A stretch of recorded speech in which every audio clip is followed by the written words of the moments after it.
We are live. Ladies and gentlemen, this is WeatherBrains, episode number 656 for the 13th of August. This is the pre-show, magical time of the show where we share boring personal stories, humorous anecdotes, and often we say very outrageous things. So I'm half in the dark tonight. We have one light burned out in here. I look much, much better in the dark. So there you go. Do what now? Mood lighting. Yeah. Bill, I think your bandwidth's bad again, man. You on a 1200 baud modem? Something's wrong, James, because I have 60 megs down and 5 megs up. Okay, it sounded better that time. First time it had that little wrong. I don't know what the deal is. But anyway, I'm just going to get the show. I'm just going to get the guest on the show tonight anyway. Although there may be 14-year-olds sucking down the bandwidth like chocolate shakes upstairs playing. Oh, brother. So, this is my dinner for this evening: fat-free vanilla yogurt. Ooh, healthy side.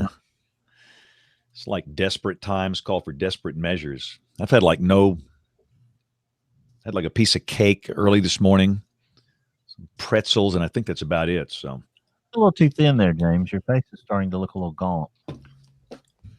In the words of Jackson Brown, I'm running on empty. Thank you for responding to that lady today. That was really nice. Yeah, we'll see if she responds back. So I've got some podcasters from National Public Radio in here today. Uh-oh. The real deal, huh? We were doing podcasters.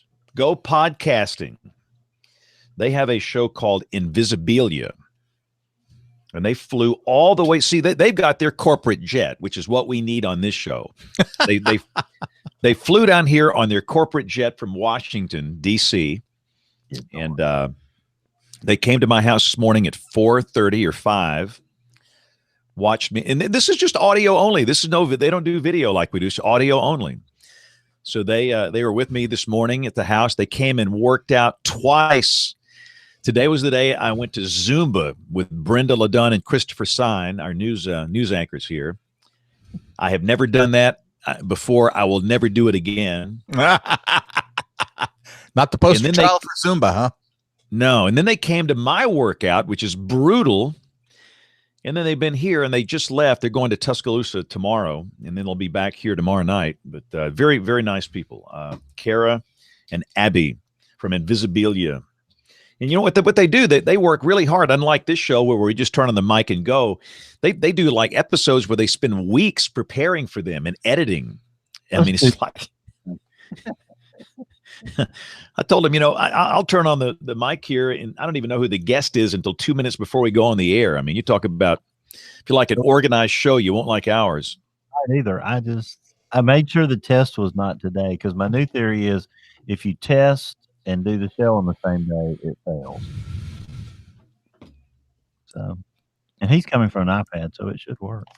James, why don't we invite him via the notifications method too? Now, is he going to be okay with me playing some of his audio here? Is that going to freak him out from his mobile home video? Knows what he's getting into. So, are manufactured homes safe in severe weather? Are manufactured homes safe in severe weather? Yes, manufactured homes are safe. Oh, boy. No place is safe. Yeah, exactly. All right, here comes, well, let's see, James. Here comes his email address for you to invite him. Yeah, see, he's getting the call error thing, too. So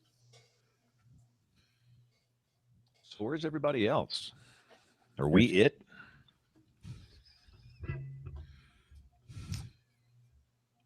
Really not.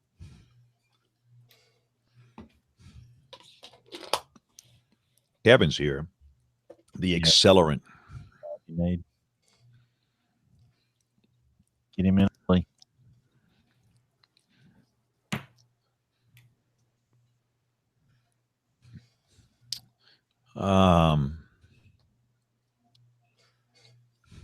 you invite that email address. Yes. This is getting really annoying. I tell you, it's just beyond me. Well, see, Hangouts over the air is different from Hangouts, peer to peer. Really, and that I think that's your. But it wasn't a problem for a long time. The email invite thing. Okay, here you come. So your invite works. There's Art. Yeah, Bill, we got something. Kevin, what can I how can I describe Bill's audio? Something has changed with his setup. I thought it was bandwidth at first. Yeah, but I got tons of bandwidth. But it feels like that. It's kind of muffled. That's putting sound off this fast track, and it's fine. I don't know, but I'm glad anyway. I just want to make sure Art was here. I'm going to go referee. And Art, can you hear us? I can, James. Good afternoon, or good evening, that is. Okay. I'm here tonight. This is going to be fun. Y'all have fun. I'll see you next week. Okay.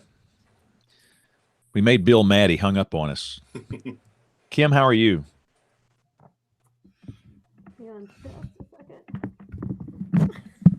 I'm good. Setting up a slightly different setup tonight. Broadcasting live from the nursery this evening. So. Wow. Yeah. This is getting like a month out. It's August 13th. This is exciting. Yeah, it is.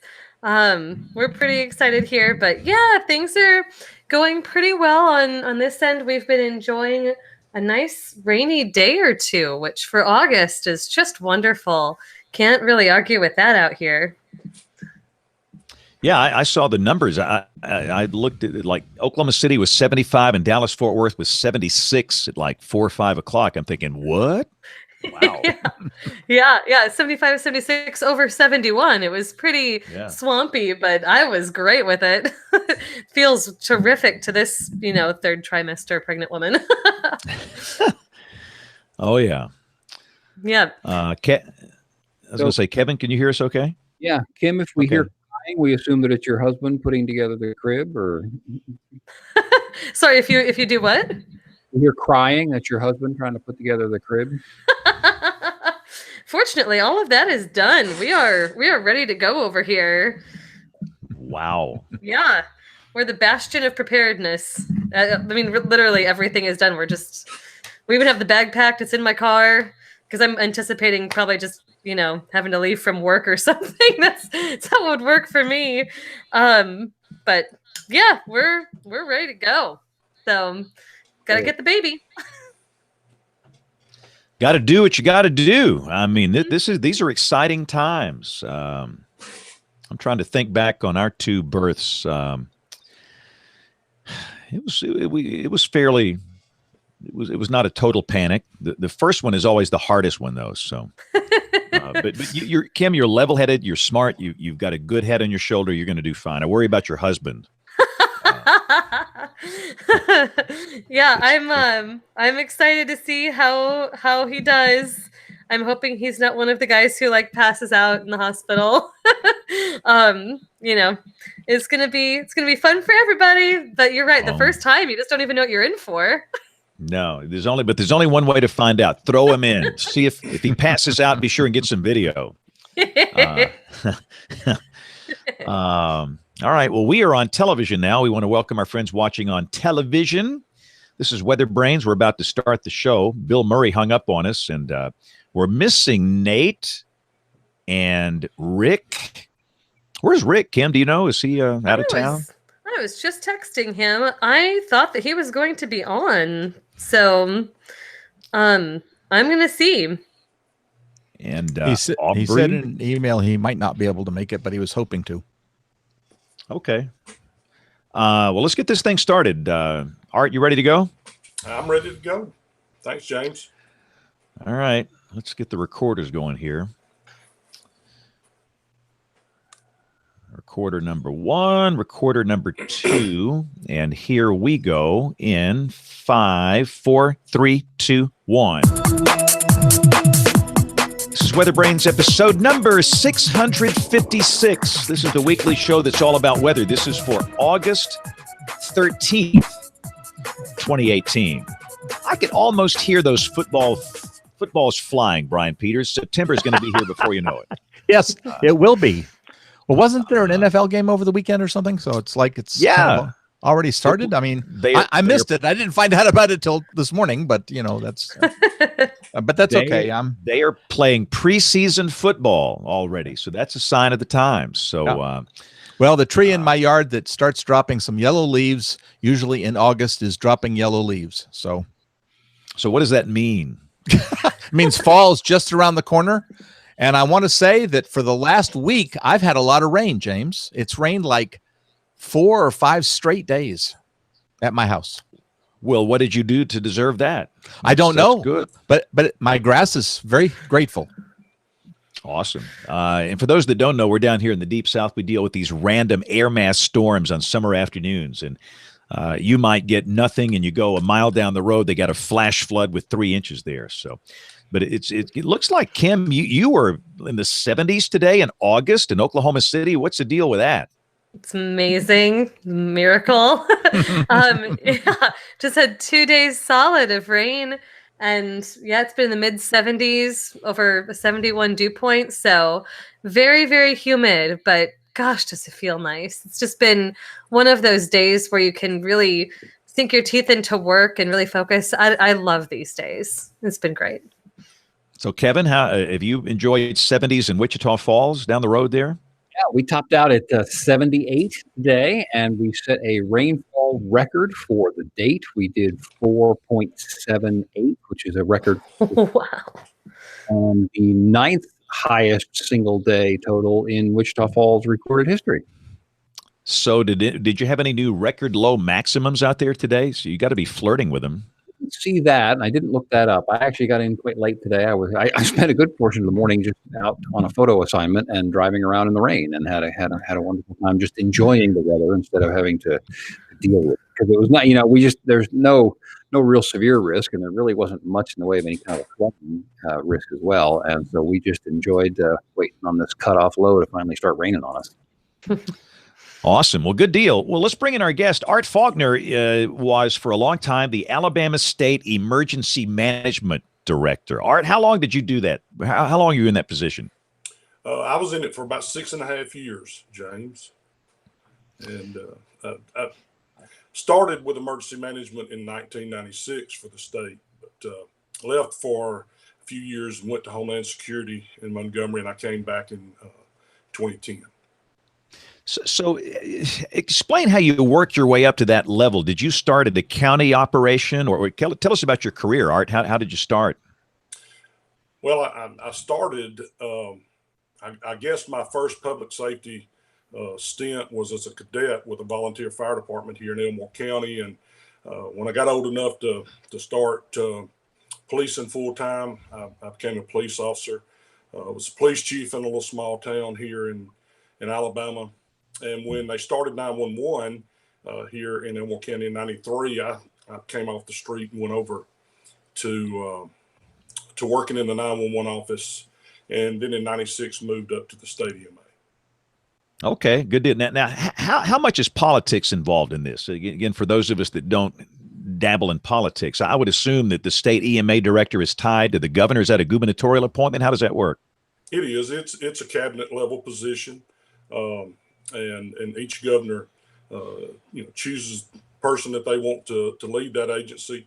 I'd like to say historically that EMA has been one of those positions where the individual has had experience with emergency management and consequence management, and that person, generally leads the agency. But you've got about 80 to 100 people up there that are working towards that, and they work with our county partners and other partners like our meteorologists throughout the state. So today you are managing partner at Blue Skies Business Group. Tell us about that. Well, when I made the decision to retire last year, I had to figure out exactly what I was going to do, and just decided that I would form my own company and try to help keep promoting what I had been doing for the last 20, 30 years. And that was, public safety, keeping people safe in emergencies, being able to manage those. And so I've got a couple of different clients that I'm helping with emergency planning, public relations as far as emergency management goes. And the Alabama Manufactured Housing Association is just one of those clients that I'm working with now. Well, let's just roll into that because you stirred up a lot of conversation here in the Weather Enterprise over a video that I want to say it was floating around on YouTube or Facebook. Art, when did you cut that video? I think that we shot that video in late May, sometimes in May. And I believe that the association put that out maybe the end of May, 1st of June, maybe middle of June time frame. And it was one of several videos that I cut on questions and topics that the membership of the association asked us to address. Okay, well, for those that have not heard it, let me just roll this audio here, and we'll roll this, and then we'll come back and we'll talk about this. So this is part of Art's video that he produced earlier this summer. Are manufactured homes safe in severe weather? Yes, manufactured homes are safe for a lot of the severe weather that we have in Alabama. All manufactured homes built after 1975 are constructed in a controlled environment and built to federal building standard. Every single new and used manufactured home installed in Alabama is also inspected to state standards and meet those approved standards upon installation. Manufactured homes in Alabama are rated to wind zones of at least wind zone 1, meaning that they can withstand sustained winds of at least 70 miles an hour. Along the coastal areas of Alabama, those homes are wind rated to a wind zone 2, which means that they can withstand sustained winds of at least 100 miles an hour. I have toured a lot of storm damage in areas across the state and seen many destroyed structures. I've seen storms destroy a site-built home while the manufactured home right across the street was still standing. So yes, manufactured homes are safe and can withstand a lot of the severe weather that we have here in Alabama. However, I can't stress enough that if you're in the direct path of a tornado, no matter how your home is built, sheltering in a FEMA-approved safe room is the only way to ensure your complete safety.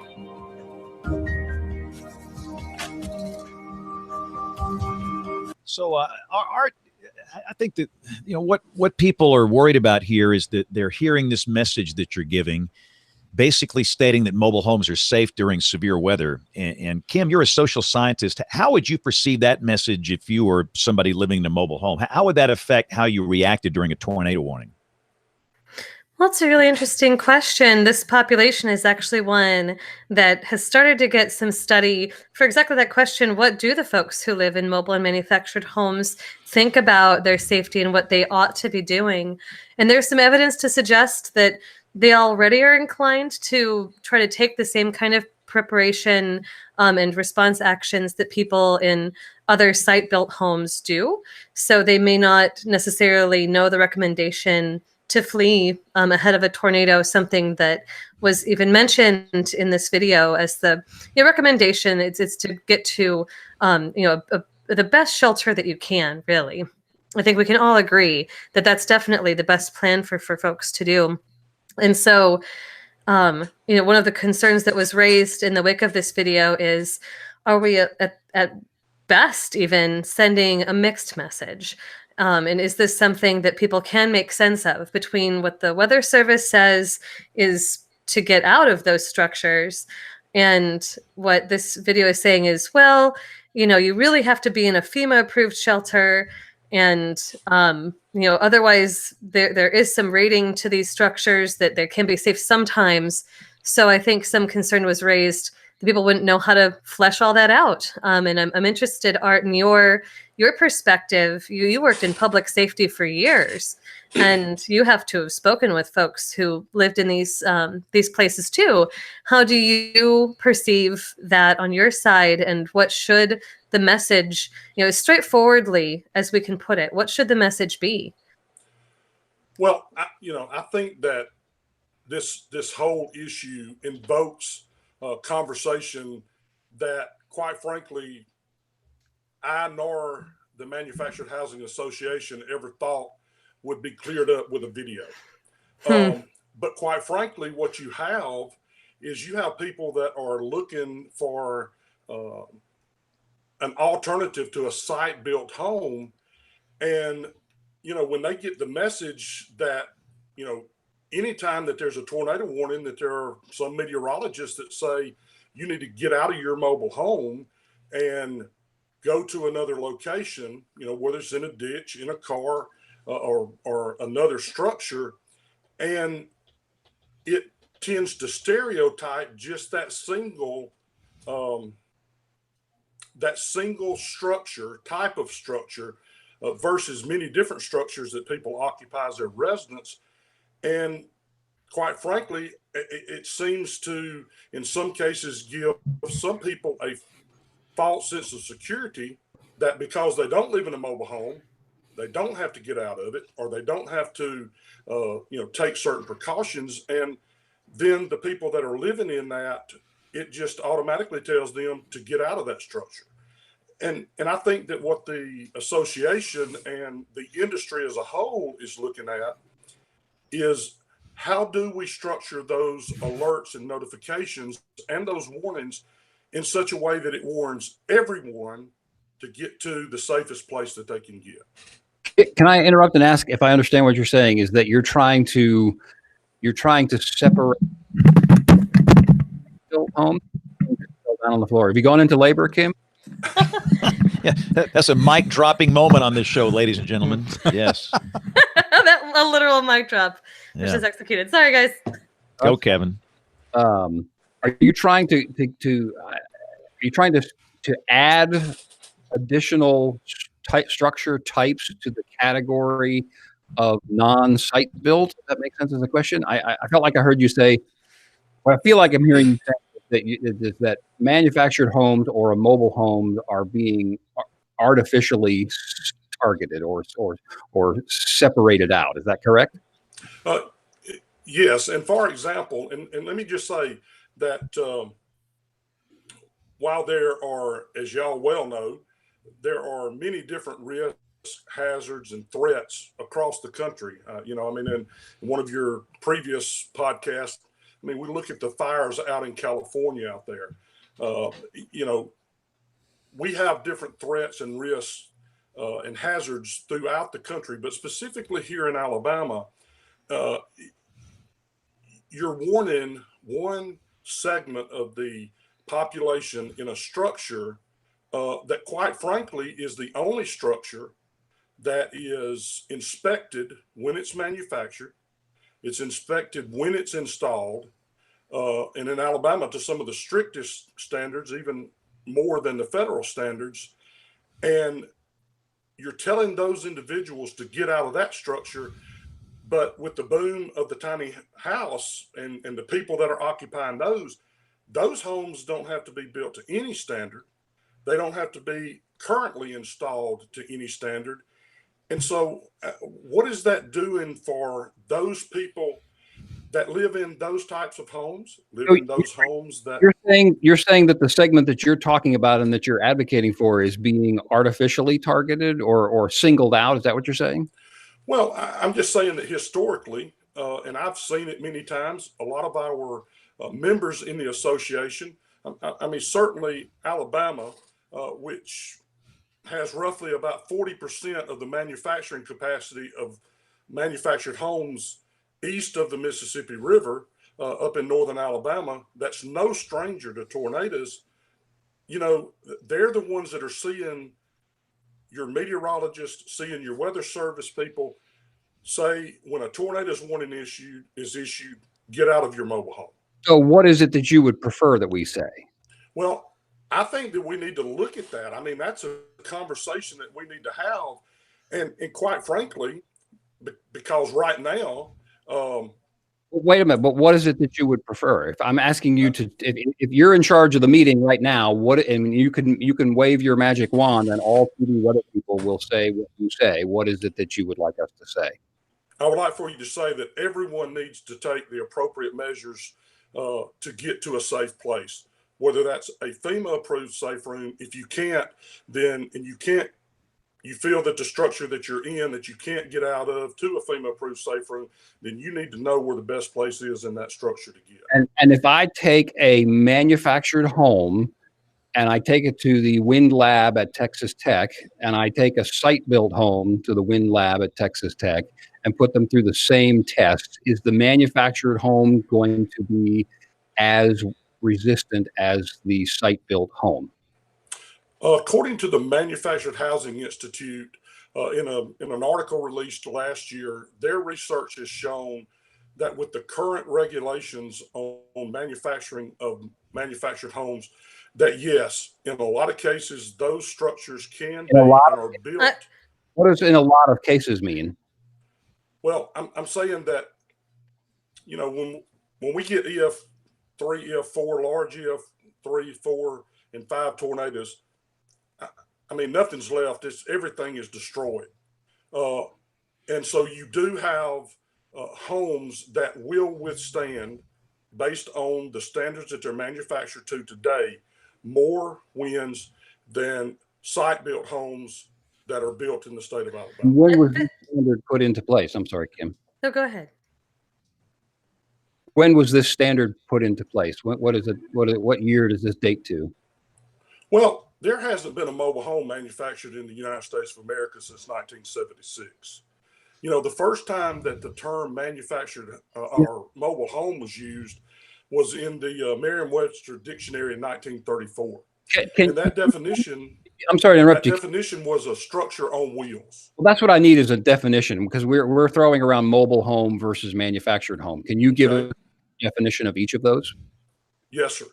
A mobile home is a structure that was built, and you know, it's generally on a steel chassis and on wheels, and it was built prior to June 15th of 1976. That's when the Housing and Urban Development put the criteria and the standards in for those type of structures. And since that time, those structures are considered manufactured homes. They're manufactured in a regulated plant, and they all have to be built to the HUD standards.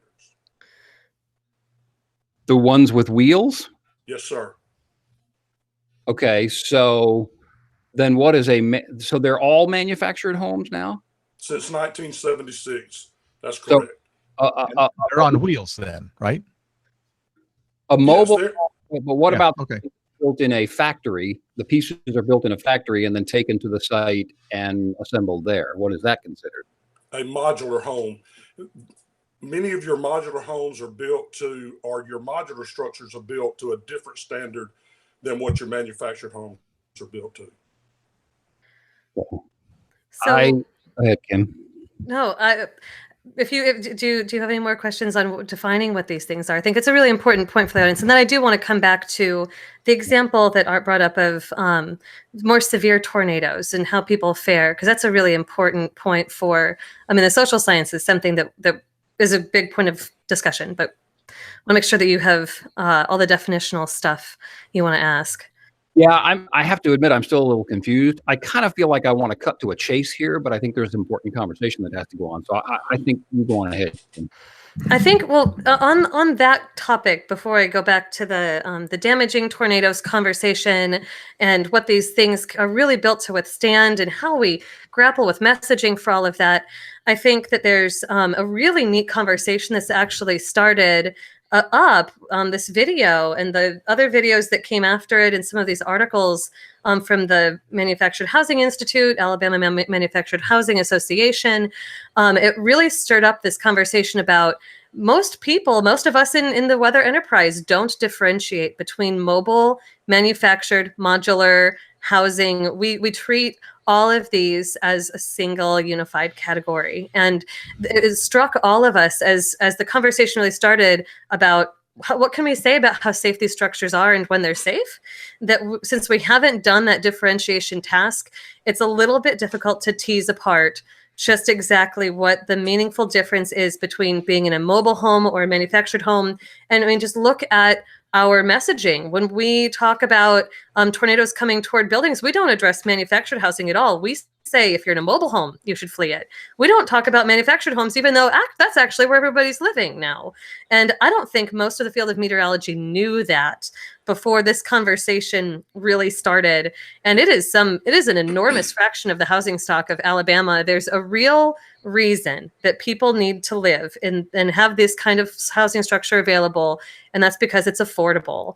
And there really is something to that needs to be addressed. And Kim, not to interrupt you, but let me just say this: we know, just as there are people in Alabama that are living in homes that were built in the 30s, 40s, those that are built on not a slab structure, but they're actually, they're sitting on pillars and they're not connected to the ground at all. I mean, look, anyone that's gone out and done tornado surveys, damage assessments, they've seen those homes destroyed, where some of these HUD code homes, these manufactured homes, are sitting there and the skirting's blown out from under them. So there are still people living in some of those mobile homes or those pre-1976 homes, but anybody that's in one after that isn't a manufactured home. And let me just make one other point. Even today, if someone moves that structure that's built prior to 1975, they have to be inspected and reinstalled to the current standard. So they know that the installation is to the latest standards. And I think something important that you raised, Theo, and that you sort of mentioned a little bit here tonight, those standards are in place. They do only go so far. So inland, the standard gets you through an EF0 tornado. Near the coast, it might get you through an EF1. But I think it's really important and while that is a large share of the total tornadoes that occur, I think it's really important for folks who live in those structures to realize you're not going to know what it is that's going to hit you until after it's done. And that's a real risk to take. So this is where I come with I had the really great realization that we haven't given these different kinds of structures their due. And it's really great that we understand the difference among them and think about it. But I am a little bit concerned about the messaging about safety. In the case of tornadoes, I think that there's a mixed message that's being sent that, because you're comparing to some set of site-built homes that maybe don't fare well. I mean, the statistics still show, even if we treat all of these as one single class, mobile, manufactured, modular, the fatality rates in those structures are still quite high. Your odds of dying in one of those in some events has been 30 times that of the other kinds of structures, even if and there are some among those that are poorly built. In Moore, Oklahoma, the 2013 tornado on May 20th, they found that there had been codes established for site-built homes to reinforce those homes to their foundation. And there had been corners cut, and there were homes where people died. They performed more poorly because the construction quality wasn't even built to code. So there really is something to having a code, but still the people who lived in site-built homes did fare better than people who lived in mobile manufactured. And it's in part, then that's an aggregate, right? So when we're thinking about messaging and what is the clearest message we can send, I think that there's something really important to the fact that even in the worst tornadoes, yeah, it looks like nothing's left, but 98 to 99% of the people survive that tornado who are exposed. I mean, we saw that with Moore 99. We saw that with Joplin. We saw that in the South on April 27th, 2011. Most people do survive. It's really about getting to the best available shelter. And I think we want to make sure not to muddy the waters of this too much. It gets complicated. Right. And I'll say this. I sent Bill, or I sent a couple of articles and a couple of and a report from the Manufactured Housing Institute, and in that article references that in 2014 that the Insurance Institute for Business and Home Safety found that 80% of the structural damage from as a result of these storms were actually caused by an attached structure such as a carport or a patio or something of that nature. And let me just say this, that I can't speak about the one incident in Moore, Oklahoma, but let me ask you this: how in Alabama there are 462 municipalities. Every one of them have building codes. Do you know how many counties in the state of Alabama have building codes? Brian, I mean, you've been from Alabama for years. James, you've been up there. Would it surprise you to know that in only 9 counties are you required to build a structure to a code, and that structure is inspected? It's only 9 counties. In the rest of the state, you can go out there and build whatever you want and live in it. And so my point is this: we're picking out one segment and we're warning them to get out, and we're leaving everybody else, in my opinion, with a false sense of security that the structure they're living in is safe. What was the 80% thing? I got lost in that. Well, in 2014, there was a study done by the Insurance Institute for Business and Home Safety, and that test found that 80% of the damage from the storms was a result of an attached structure. That number is very suspect, Art. I mean, you've surveyed damage. It's not just because they have an attached garage. I mean, the roofs are gone. But Brian, Brian, let me say this. Okay. Let me say this. Is this separating out? You say if the attached garage. Well, I think we all are under some notion that garages fail first. Yeah. Well, you're just saying, okay, here's a home that had an attached garage. Well, that's this article by Mr. Kovacs is a perfect example of this. There's a bunch of statistics that aren't related to what you're talking about, but they're somehow sensational enough to be parallel to it, but they're not really honest. And I think kind of one of them. You just gave me a big statistic that said, okay, let's just smooth it out and say, okay, houses that have garages, a lot of them sustain damage to a garage, but that's not a direct comparison to a manufactured home, only because it doesn't have a garage. No,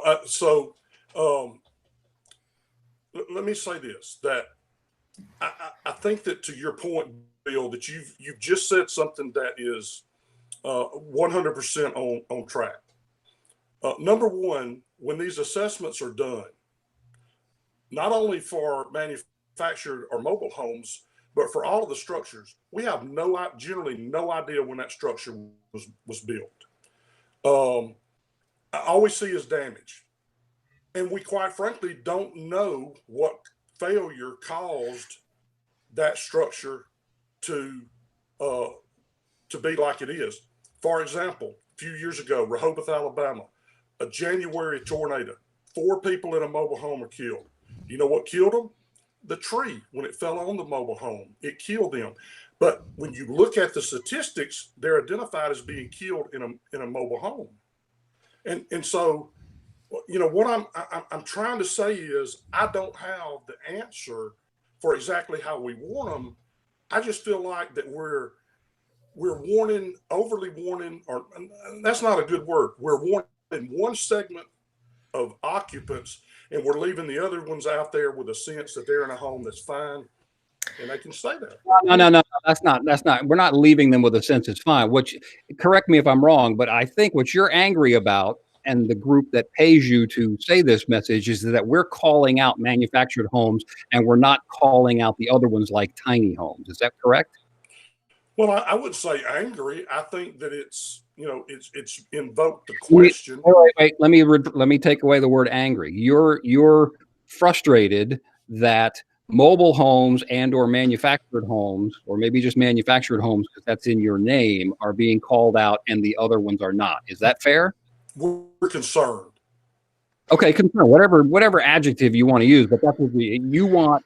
You want all the other ones that cause concern, or that are less substantive or less possibly safe than a site-built home. You want all of them to be called out or identified, or you want none of them to be called out, including your own title. Is that correct?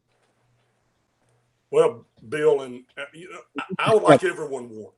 I want everyone to be warned. I understand that. Take appropriate action. I'm trying to go to the heart of the issue. Is you don't want television meteorologist or whoever to single out a manufactured home as something that should be evacuated and is not safe in a tornado. Is that fair? Yeah, that they should not only segment out that population. So I think in an ideal world, that would be wonderful. The thing that's challenging is that if you live in a site-built home, like you said, you probably have very little idea about the construction quality, and especially for homes that are older. And actually, homes that are older, there's some evidence that they might actually be better built because the people were more liberal with the number of nails per board and the number of boards per wall. And now things have been cut down actually quite a bit, and there's some emerging evidence that maybe newer homes aren't, the perception might be they're great, but they might not be as great as a 30-year-old home. I think the challenge here is if you were to make a sort of Vegas bet, which one would you rather be in a tornado, even with the uncertainties? The statistics alone from the fatality numbers show which one you'd prefer to be in by leaps and bounds. And my concern is if we start to message that every single structure might be vulnerable, which we've started to see that message creep in say Oklahoma, of May 31st, 2013, there were people on TV saying that you won't survive unless you're underground. And you get people to start fleeing en masse, and the worst they can do is be in a car in traffic. Everyone would have been much better off being in their homes. And you get people who don't feel safe anywhere. And that is just not the reality of it. Most tornadoes aren't EF5. I mean, those are extraordinarily rare. If you do get an EF5, almost everyone survives that who's in a site-built home. And so I think when you think about the messaging, it's not just we're betting on a roulette wheel and it's 50-50 red or black, between a site built in a manufactured home. There is definitely a difference in the odds. It's not 50-50. And I think that we definitely should encourage people to seek the best possible shelter where they are. But there's something dangerous about insinuating that site-built homes aren't safe. And there's something that doesn't comport with the evidence to suggest that they're not safe. There are some that are very unsafe, and that is true. But I don't know how it is that those homeowners would discover that before it starts to fall in on them. I just don't know how it is, if there's something they can do. So let me ask you this question. I think that I know for myself and at least the association, one of the things that we would like to see is a joint effort to look at more data and have more research and development. And I think, Bill, you bring out a perfect. Bill's gone. I'm Kevin. I'm sorry, Kevin. That's okay. I'm sorry. It's an audio program. I'm just trying to let people know who, because Bill left. It's fine. He did, but Kevin, I think you brought out a perfect example that. There are statistics out there that are maybe overly exaggerated. I can't even find the exact numbers or at least get an agreement on how many people have been killed in manufactured homes in the last 10 years. I've had people say, and seen some reports that last year there were only 16 people killed in manufactured homes. Now, I can't confirm or deny that. But the data that is being utilized to categorize the mobile home, because the word manufactured home is not even used in NOAA's classification. Their classification uses the term mobile home. And that data in 2007, based on that wind estimate, I don't believe that it's the same today. And so I would really like to see some up-to-date testing. And, as we've done many times, and as Brian is well aware, when there have been cuts to the National Weather Service, emergency managers have stood up and gone to bat because the National Weather Service and you meteorologists that are on TV are the front line for that warning and notification. So what can we do? And I will be at the association conference later this month with the Manufactured Housing Institute. And I think that the primary thing to say is that we're I don't like to think that we're at odds. I like to think that we're all trying to save lives. And I just want to see how we can better do that. Let me ask a question about that. Maybe goes back a little further. You produced the video that James played, and there are articles, and you shared a couple of those with us. What prompted those? I think it's a matter of, and this has been going on for years. Look, I've been out to areas where people have gotten out of their manufactured home because they were told to get out of their mobile home. And if you asked them what they lived in, some of them may even say that they lived in a trailer. And they're doing that because that's what the person that they trust the most, the person they watch every night, their local meteorologist told them to do. And I'm wondering, is that the best thing to tell them to do? And is there some data that suggests that people come in to buy a manufactured home and that their perceptions are somehow jaded, or that it's hurting your business if we're saying get out of a mobile home, and so the perception that they have coming in is it's not as sturdy during a tornado? Yeah, according to the retailers that are members of the association, many of them say that one of the biggest concerns of people looking at their homes is, are they safe? And if they're safe, why is their meteorologist that they trust the most telling them to get out of them in the storm? Well, let's return. Yeah. Even if we all would love more data, we'd love to have the Weather Service have it broken down, mobile and manufactured. The truth is, they've treated it as one class, and that is really unfortunate. But even by what you've said, they're only rated up to EF0, EF1 straight line wind. I mean, that's not even the torsion of a tornado included that can make the force even more impressive, and with debris flying at it. Kim, I think Texas A&M have done some studies. I can't tell you that the statement you just made is accurate, that they've only been tested to straight line winds. Now, I mean, I'll guarantee you, as many people in the state of Alabama know, that there are many of them that have been tested to at least EF0 because they travel down the highway, probably in some cases right, over 80 sure. miles an hour. Well, those are straight line winds, right? And so even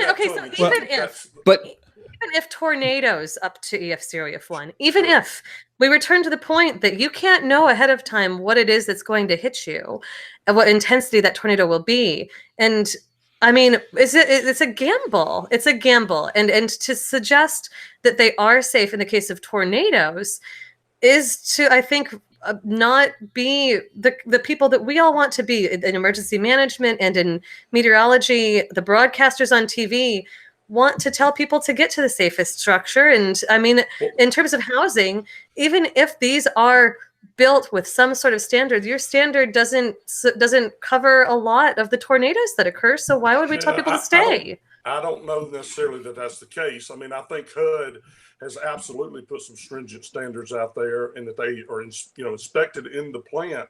But let me just say this, and I don't say this just because I don't know.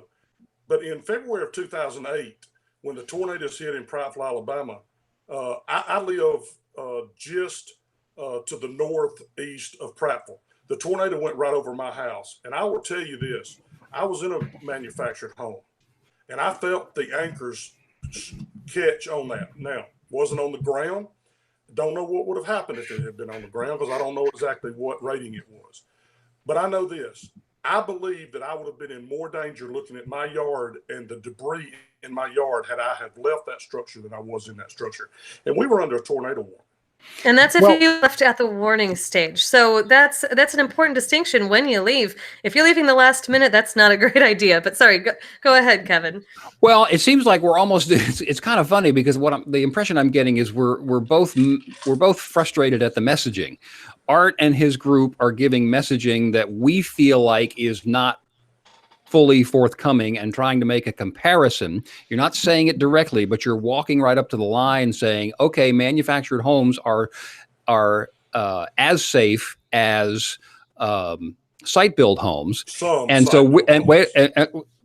getting frustrated at your messaging, and you're getting frustrated at our messaging because you feel like you're being singled out, which is I think Kim has proven that her point, our point is right, that it doesn't seem, if you look at the numbers, and I don't have them in front of me, that the manufactured homes aren't as safe. But you're talking about being frustrated at the messaging because it's hurting sales. No, I'm saying that if the messaging is on target, then who cares about the sales? But is the messaging correct? And if it's not correct, then it shouldn't be being made, because it can give some people a false sense of security and some people a false sense of panic. It has nothing to do with Do you think it's a false sense of panic? I do. Why?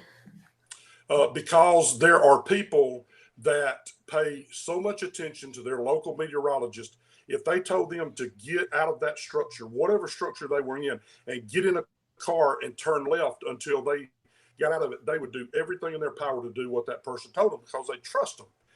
And all I'm saying is this: make sure that we're giving them the best information, and based on the data. And I would really like for those that are saying the structures aren't safe to produce more than a decade old information that says that they're not safe. I mean, I was reading this. The numbers I got were from the Manufactured Housing Institute's own literature on the safety ratings, and even your video, it said up to 70 miles an hour or 100 miles an hour.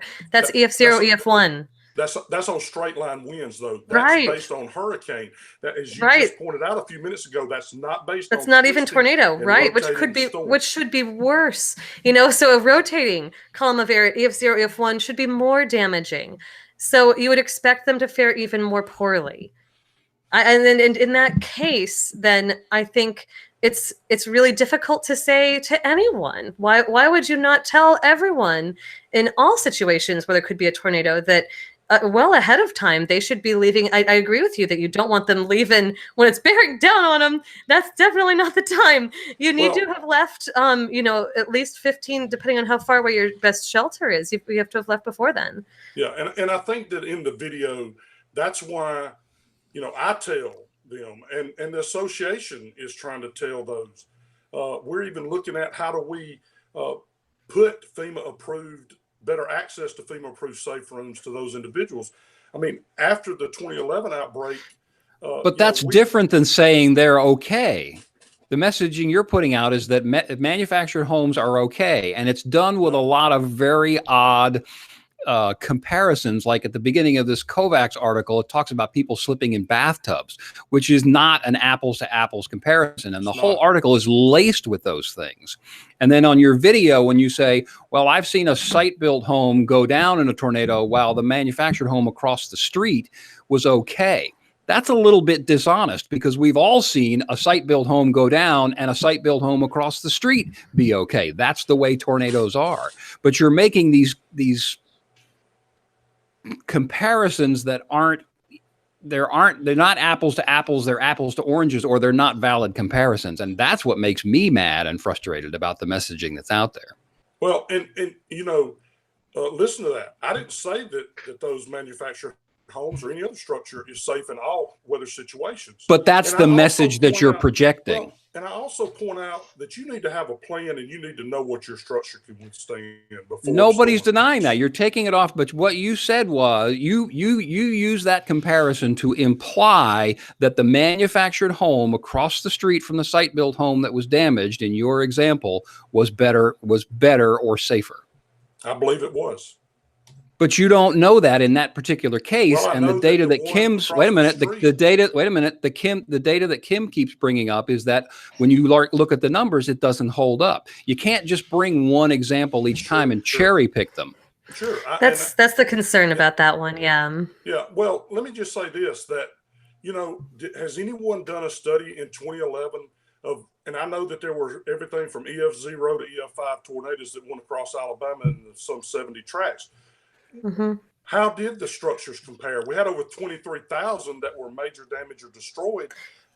Yeah. And let me just say this: there's a report. If we say that 40% of them, I'm using a hypothetical, but if we say that 40% of those structures were a certain type of structure, how does that compare with the total number of structures, right? And how those how many of those are in that affected area? What you need to do is do the apples to apples comparison. So for the people who were exposed and in a mobile or manufactured home, which is they were grouped together in the study, the CDC actually went out and did an epidemiological study of the fatalities and looked at the root cause of fatalities on April 27th. And just like the May 3rd, 1999 case that they also had studied, they found that it was more than an order of magnitude difference of likelihood. If you just look at the people who were exposed and the number of people who died in those structures, the mobile manufactured homes, it was, something 10 to 20 times higher than for people in other kinds of structures. So that is when you're comparing apples with apples and oranges and oranges. I would like to know what they base that on.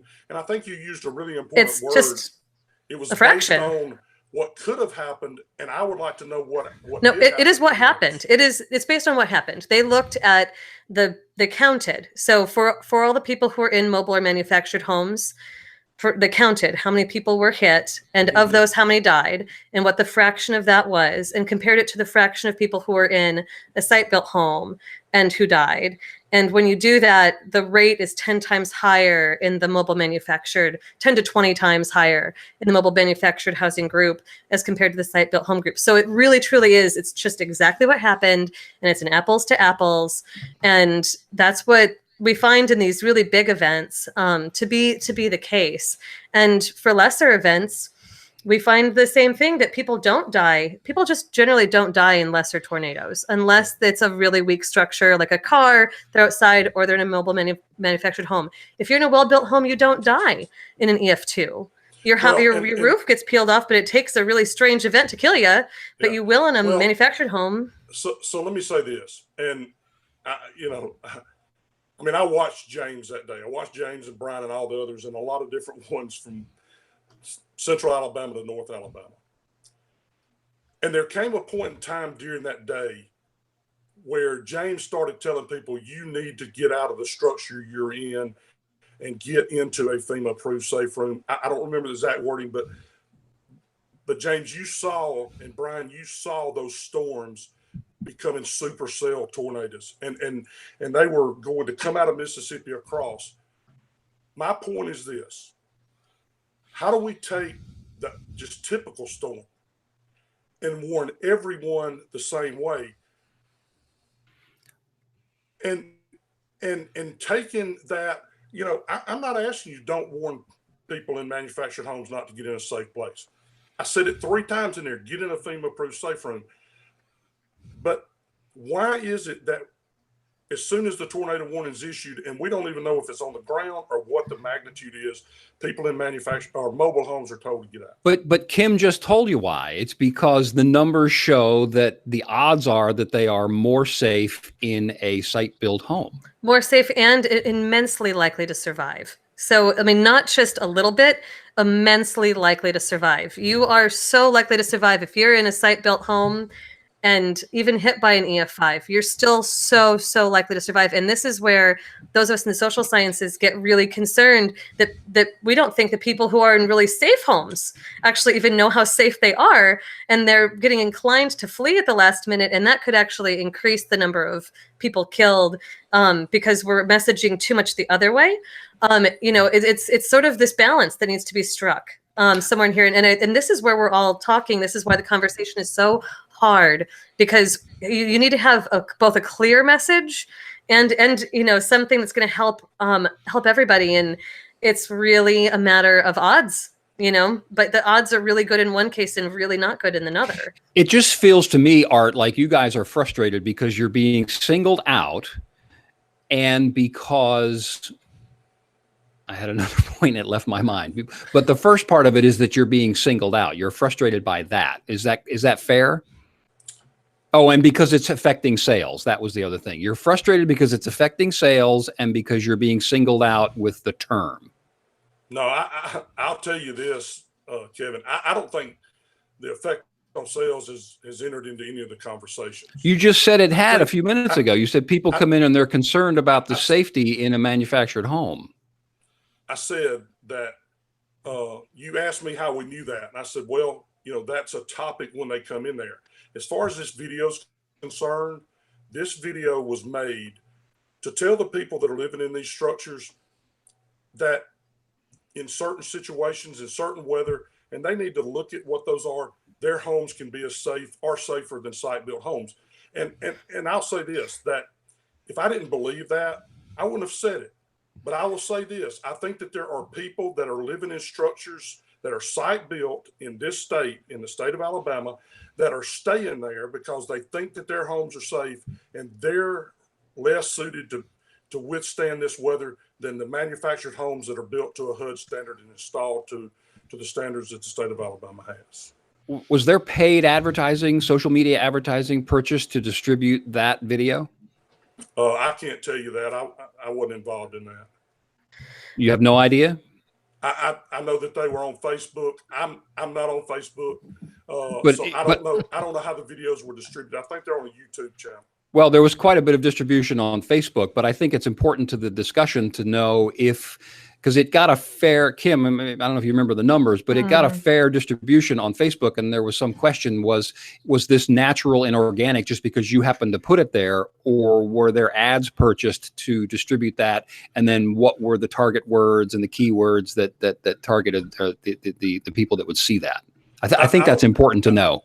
Yeah, I don't know the answer to that, Kevin, but I can find that out. And I don't know if you're going to be in St. Louis end of the month, but I'll be glad to get up with you and answer those. Or if I find out before then, I'll get you an answer to that question. Yeah, no, I appreciate it. Sadly, I'm not going to be there, but that's nice of you to do. I kind of feel like this is when it came up a couple of weeks ago, and I would love your thought on this, Art. It feels to me like this is almost a branding exercise. I came away from the early discussion thinking, oh, wait a minute. Okay, it sounded to me, and maybe I'm wrong, but that the manufactured home industry, as titled by whatever the title of the group is, has come up with a certain set of standards that are maybe updated and good to a certain point. But the reality in my mind came down to, you're never going to change the perception of the brand manufactured home. Look what happened with the F scale, right? I mean, we have the EF scale now, but some large, I'm going to assume, I've not done the research, some large percentage of the population still thinks of the F scale. And anchor people across the street, when they hear, when they're listening to the meteorologist talk on television, they're still calling it the F scale. We're just never going to change that, is my point.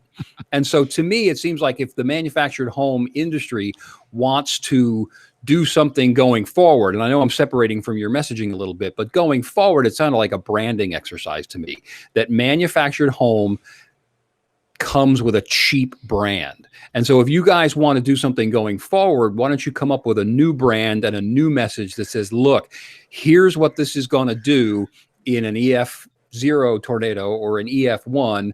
And if you don't want to tell people it's going to, come apart in an EF3, that's your business. But you see my point about the branding of this thing. I just don't think you're going to ever jump over that. I don't think you're going to train all of the television meteorologists in the country to message the way you want to. I just don't think that's a realistic goal for you guys. Well, and Kevin, it may not be. And I can just say this. I really have not had any discussions about branding. I do think that just as with many issues today, that there are words that are associated with things that, even though they may be false, that's just the way it's been all these years. But let me say this, that, unless we try to look at that, unless we try to figure out, I don't know how big this boom's going to be with tiny homes. I don't know whether they're going to keep buying them, and I do think that at some point in time, they'll become regulated. But I'm trying to invoke a conversation. If we're trying to save somebody's life, then is there a better way that we can do it to where we save more people's lives, not to diminish saving people's lives? And I think that that's going to take all of us to do that. There's a stereotype in the South that we've been trying to get over for years. And I don't know if we'll ever do that, especially not in my lifetime. Right. But it doesn't stop me from trying to do that. Well, but at some point you get, the flat spot on your head can't get any flatter, right? I mean, I have been railing on social media and weather on this program for I don't know how many years now. And I'm saying that genie's out of the bottle, right? Now, the flat spot on my head is pretty flat, but I'm not going to put the weather on social media back in the bottle. I'm just not. And so my sub message for a long time has been, hey, for the businesses that have to do these, the television stations and their digital businesses, why don't we go and do something that's better? Now, few people are doing that, but that's really the message. So the message as far as the branding for you guys is, look, you're not going to change this. You're just not.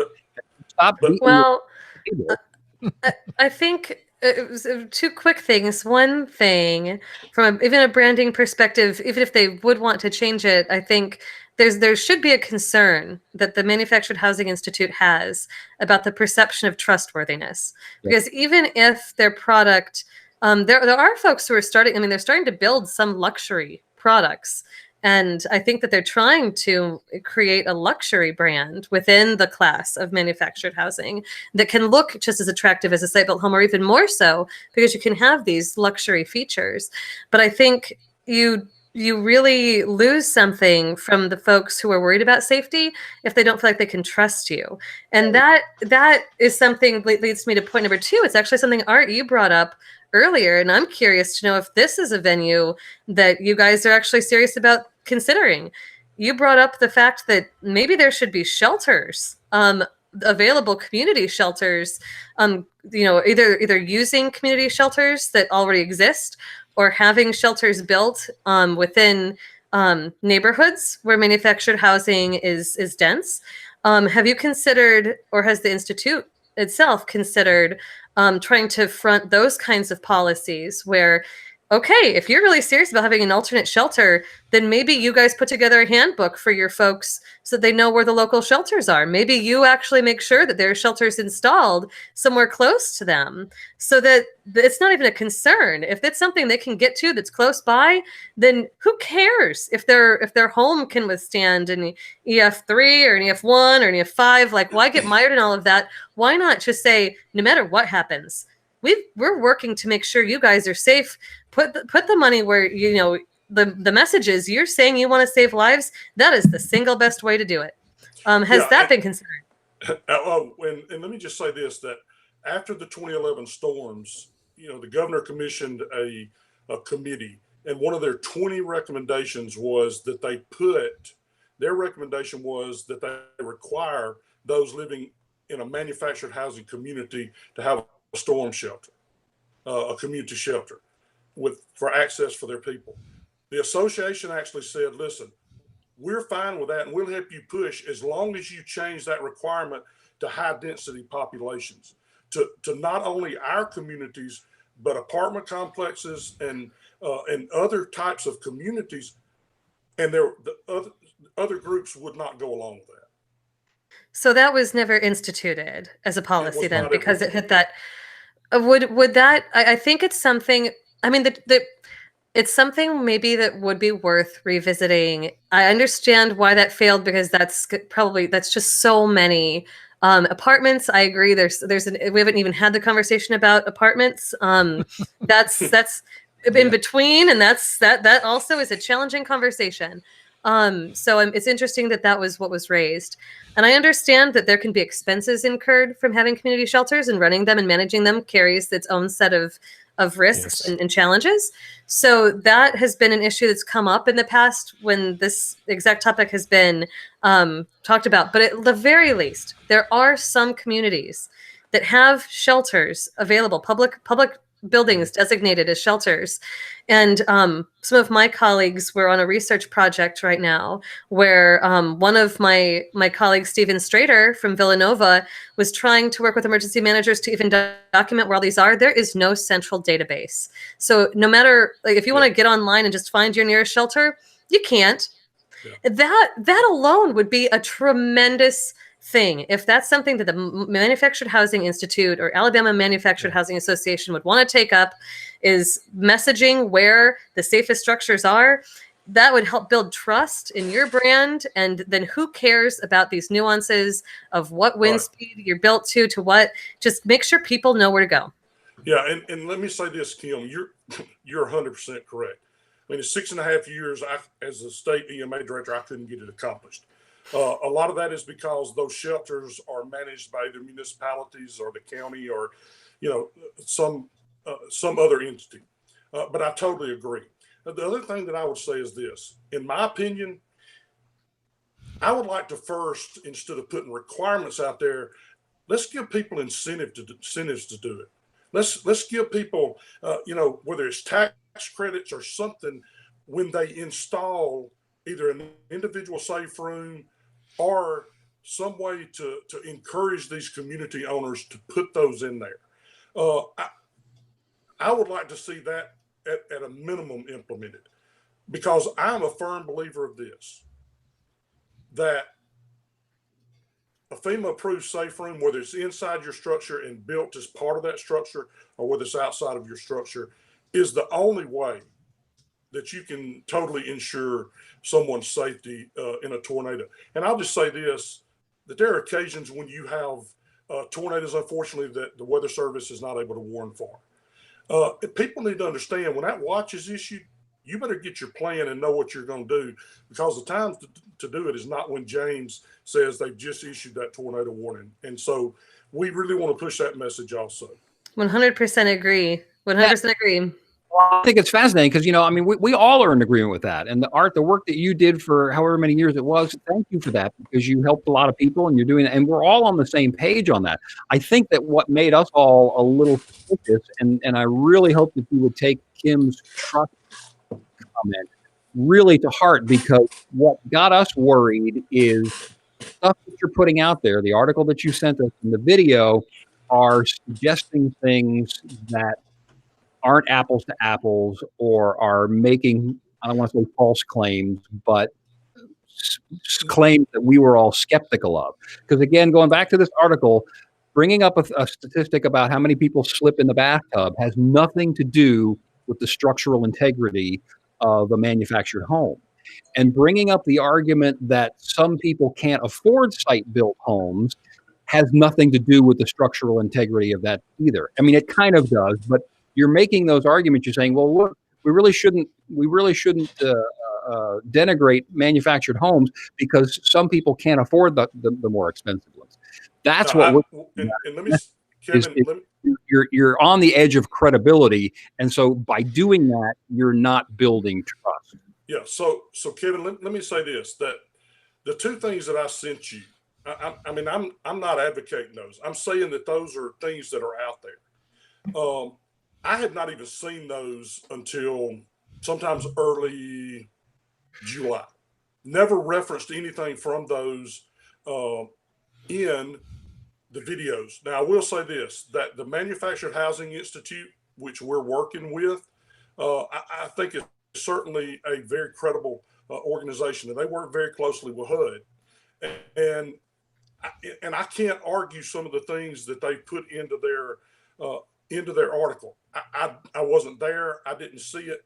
But I would say this, that it shows exactly what I'm trying to say, is that we all need to work towards making sure that we're all giving the same message. That may not ever be possible, but I certainly know this, that I'm going to continue to try to push that to get people to take notice when the storms are coming, and to do something and not just sit there until the house starts moving. Well, I think that's not the same message as advocating for manufactured homes. Kip and I have been going back and forth. Let's hear from Brian and James. Yeah. Well, I was going to say one thing, Brian, before you go. This is not the first time this has come up. And I know you can't probably read this. The text is awfully small, but in early 1994, representatives of the Manufactured Housing Association of Oklahoma visited the National Weather Service Forecast Office in Norman in an effort to convince the office to change its statements about the safety of mobile homes and tornadoes. And this was 1994, so this is going back, 24 years. They claimed the National Weather Service is unfairly singling out mobile homes in warnings.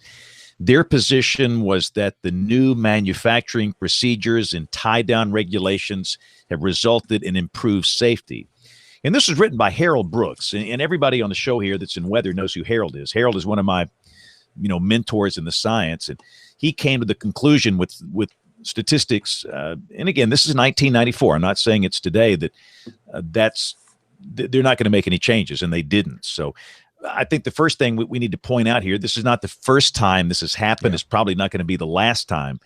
And I think my concern, and this has been voiced by Kim and Kevin, what I'm hearing, Art, is that from you, if I live in a site-built house, I'm not safe unless I get in some FEMA shelter. So I've got to get in my car and go drive to some FEMA shelter, and I don't even know where one is. And Kim, as you've pointed out, in most every tornado, if you're in a site-built home, you're going to be just fine. If you're in a small room on the lowest floor near the center away from windows, and the greatest fear, you're sending a message, well, you're not safe there now. You've got to get in your car and go drive to some FEMA shelter. And that's my biggest concern, Art. There's not that many FEMA shelters around people's homes around here. Yeah. Well, James, I would say this. I would say that the scenario that you just gave is what I think that the message is being sent to everyone that lives in a manufactured home. And I think that you're saying that we're going to categorize every single one of those structures as being unsafe. And I don't believe that that's the case. I think that HUD has shown that those structures are being built to a better standard. They've implemented those standards, and it does the same thing to those people in manufactured homes as what you just said shouldn't be done to people in site-built homes. That's why I'm sorry, James. That's why I said you had a branding problem, because if you've hit some new standard at some point in the semi-recent past, that's what you need to be promoting and say, okay, look, a manufactured home built prior to whatever date is probably not going to hold up to this. This new standard gets you here. It maybe does or doesn't, you're not going to, obviously those salespeople are not going to bring up, a site-built home, but that's where I brought the branding thing, just to make that clear. I'm sorry, James, go ahead. And I was going to say too, Art, I am one of the biggest advocates for the mobile home industry. They offer affordable, wonderful housing for people. And I've been in this state, with the exception of a few years in Dallas back in the 80s, all my life, and I'm an old man.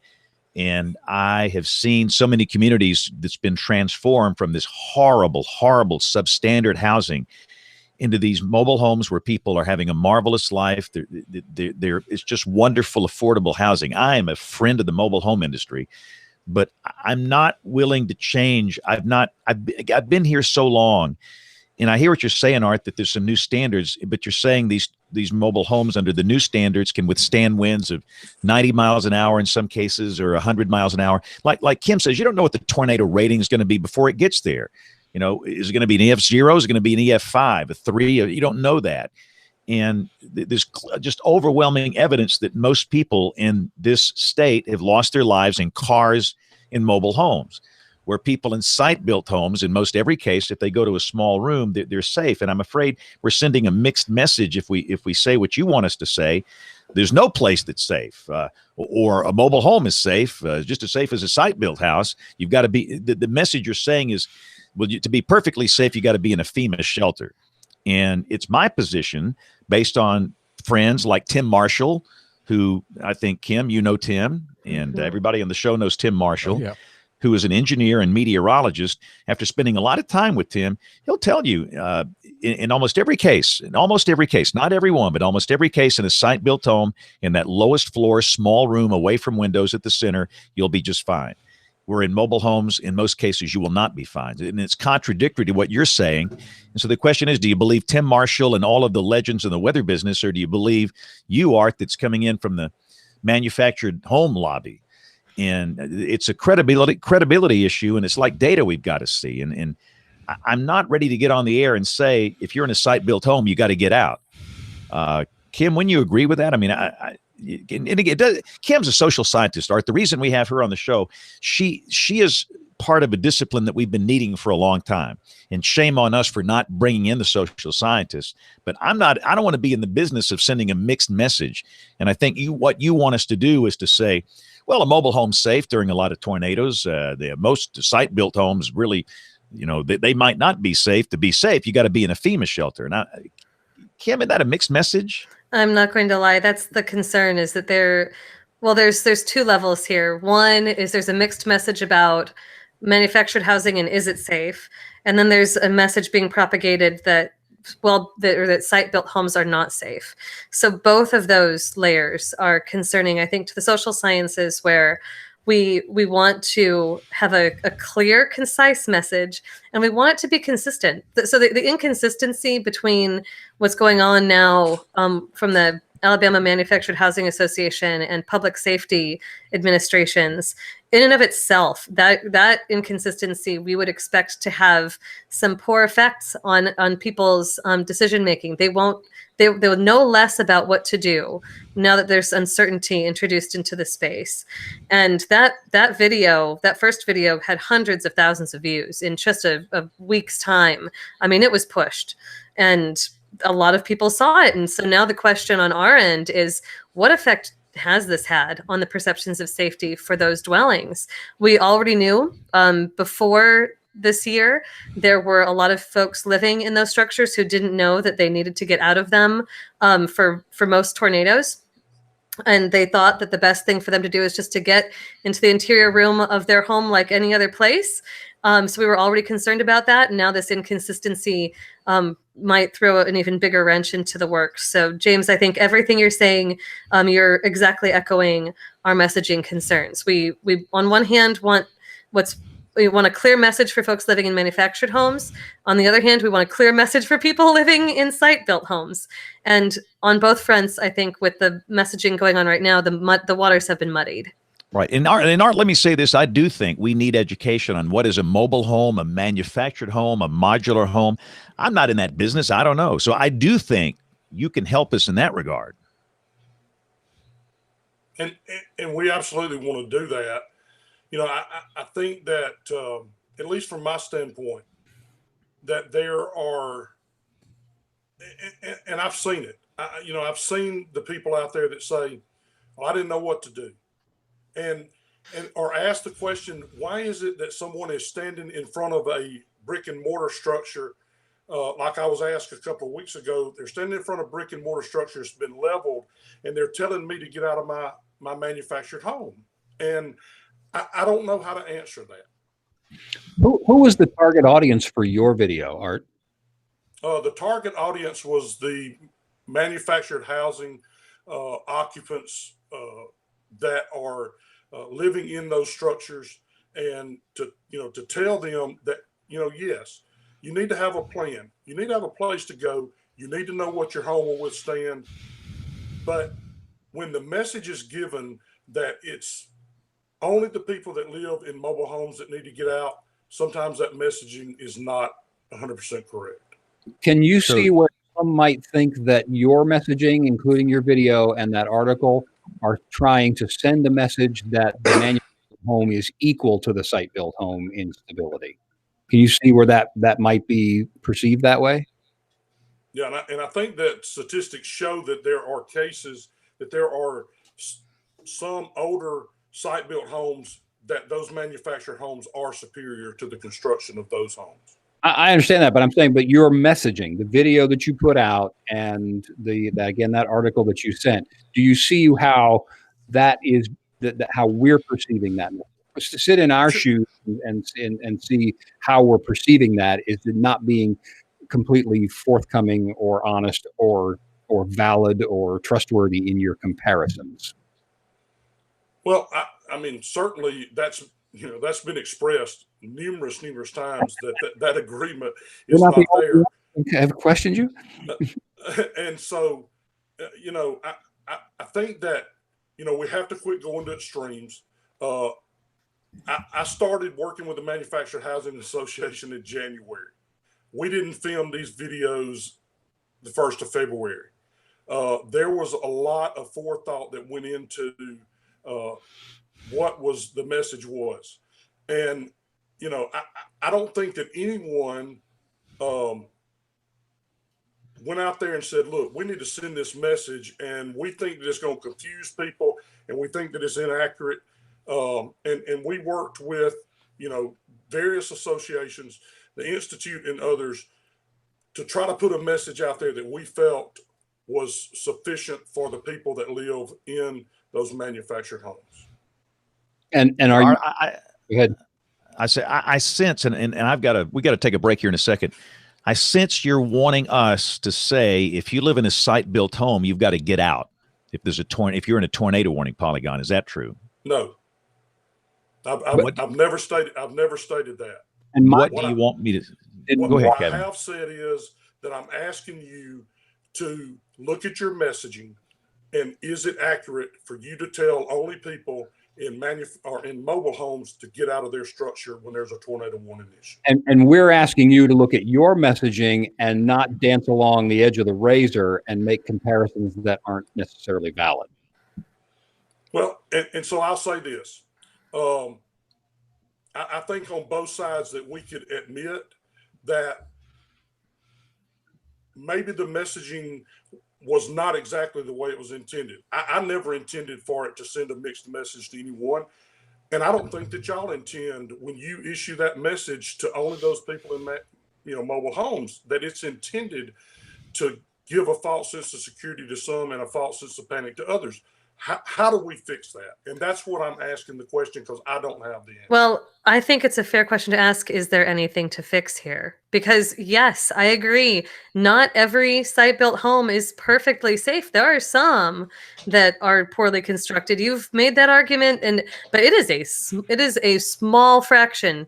And the best of the manufactured homes, you can only compare to the worst of the site-built homes. That's where the equivalency is being made. Well, and so I think if we're Kim, thinking about a messaging strategy, I don't know that anything's broken.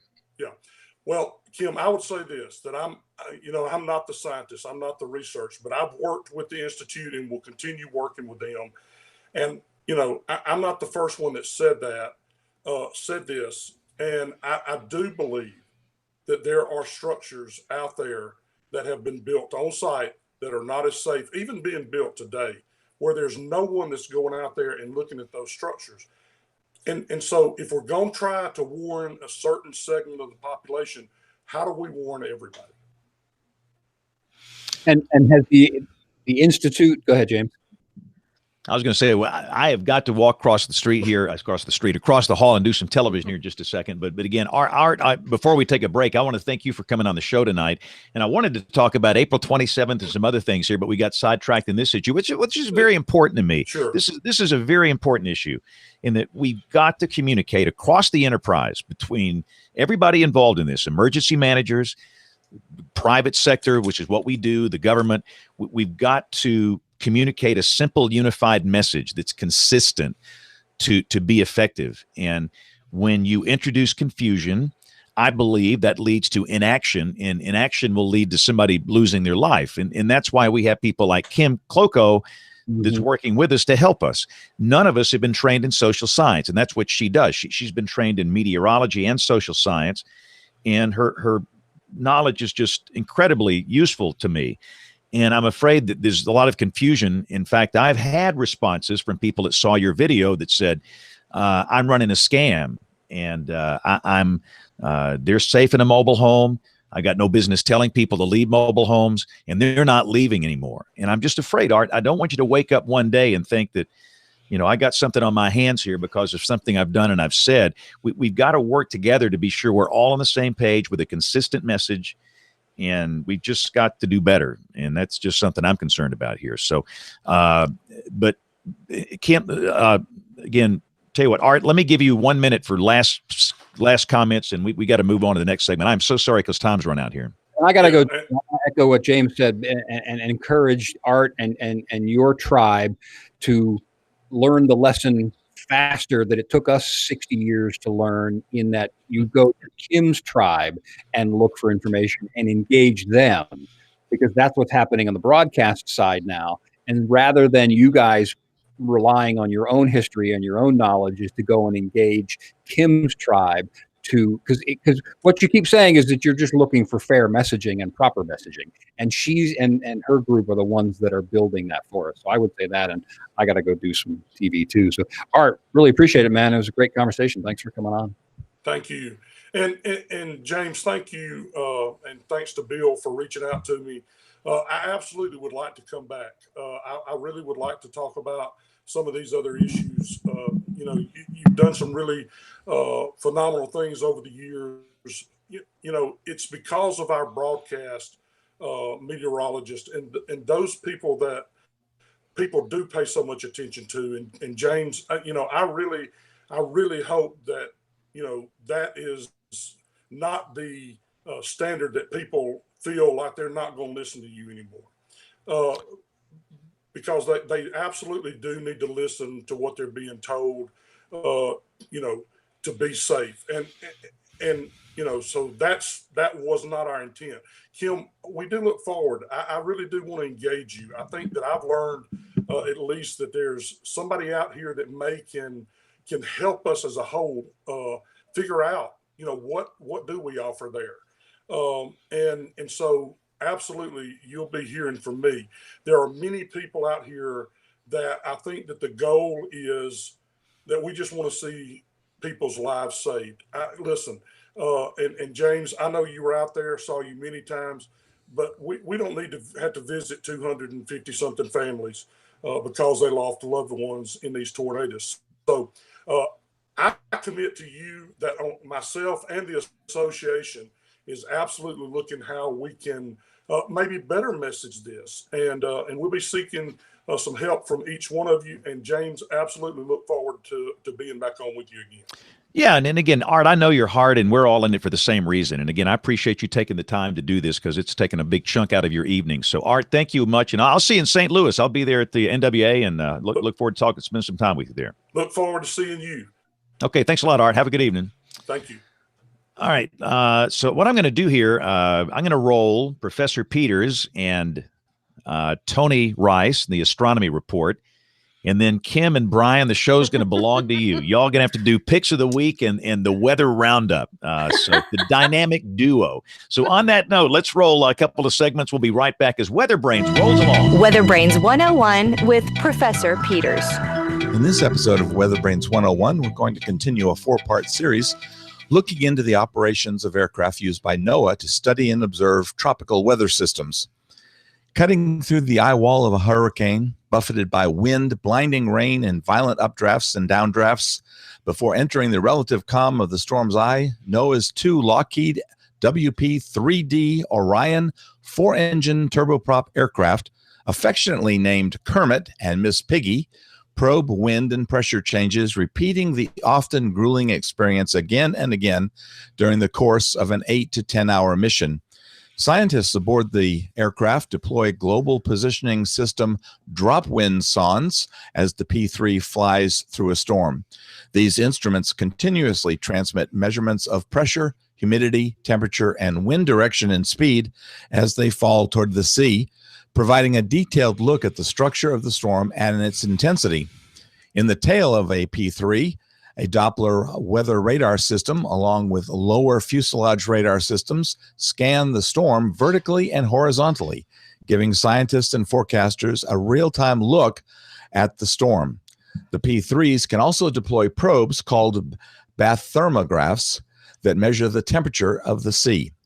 Storm surge forecasts have benefited from the addition of NOAA-developed stepped frequency microwave radiometers, or SFMRs, to NOAA's P-3s.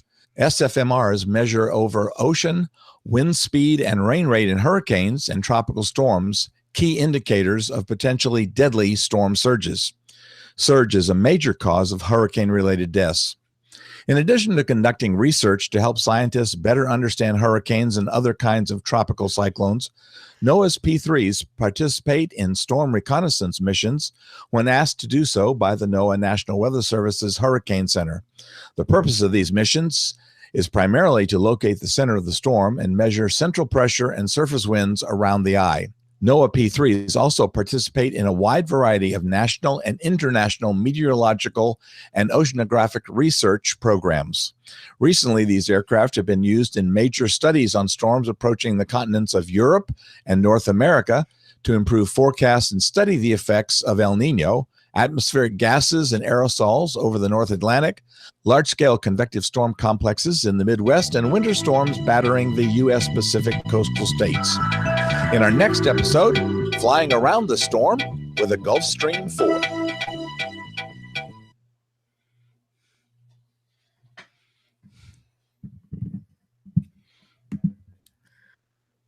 I guess he doesn't have a Tony Rice.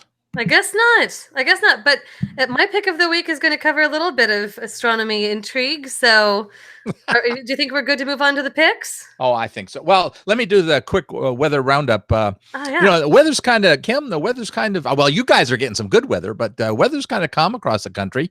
We do have a good deal of heat in the southwestern United States, west of you guys. But we've had this persistent troughiness over the eastern United States, and that's helped to keep things rather, I wouldn't call it cool, but keep it in check from any excessive heat, and that's been nice. I also noticed today there were a good deal of heavy rains over New York and Pennsylvania, as well as parts of the mid-Atlantic states up into the lower part of New England. So, and SPC only has some marginal risk areas over the next couple of days that are fairly small when you consider the size of the country and the threat of severe weather in the summertime. So not bad. Yeah, not bad. And, you know, the places you mentioned that have had the rainfall, of course, they've had heavy rainfalls for the last couple weeks. There have been some notable floods. So really, the eastern seaboard has kind of had it rough with rain. I think they'd probably say that they're ready for the sun to come out for a while. You just gave me the segue. That goes right into the picks, because my pick is a story I ran across today on CNN that actually talks about a New Jersey bride who had to be rescued in the middle of floodwaters to get to her wedding. Oh my gosh. And really? so I figured, why not? WeatherBrains is, all about things like that. So that's my pick, and it's a complicated thing, so it'll be in the show notes. Okay, that's great. And relatedly to the sun and seeing some sun, my pick is about NASA yesterday launching the Parker satellite, the probe, which is going to go very close to the sun, closer than any observing system we've had thus far, and study some detailed features on the surface of the sun for the first time. And we only have, I think, 2 in situ satellites in space between us and the sun to measure things like, when the coronal mass ejections are coming our way, what the mass, how much mass it is, and to try to ascertain how quickly it's going and what it should hit, and therefore what the category of impact should be. And that's not a lot of observations. So, there's a lot of excitement, I know, in the space weather community about getting more detailed observations of this is probably the single most important contributor to our weather. Have you seen a statistic on how long it's going to take to get there? I mean, that's a long trip.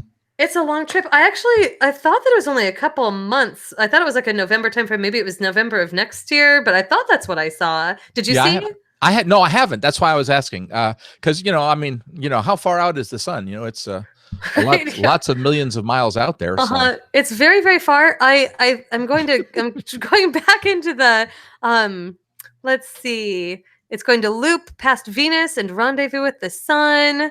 Quote from Bill Murtaugh, who everybody knows and loves at the Space Weather Prediction Center. I saw it in another article, I think. I actually don't think it was supposed to take terribly long time to get there, which is, to surprise and joy. Yeah, 93 million miles. That's not a short trip. No, it is not. It's not. I hope it gets good gas mileage. Yeah, agreed. All right. Well, with that, I think we've rounded everything up, Brian. Yeah. By the way, Aubrey was not on tonight. I'm not sure why. We didn't get a message that I know of, but she'll have our email bag, I hope, next week. Yes, agreed. Well, I think we've been pushing that off for weeks. Yeah, I think it has been a couple of weeks. I could have hijacked it last week to at least answer one email, but yeah. Don't go there. We got going there too late last week. We did. All right. Well, with that, I think we can close out the show. And thank you, Brian, for putting everything on. Thank you, Kim. Awesome. Have a great night, sir. And we didn't crash the whole thing like James thought we probably would. There was not crashing. There was one mic drop, and it was actually totally unrelated to the moments that should be. And you get the title for the show, mic dropping moment. Hey, have a good week. You too. Bye, Brian. Bye.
suggesting that mobile homes are safe during tornadoes, and we should be telling people that, and that people in site-built homes should get out. And again, just very interesting discussion here. So let's see. Yep, they're done.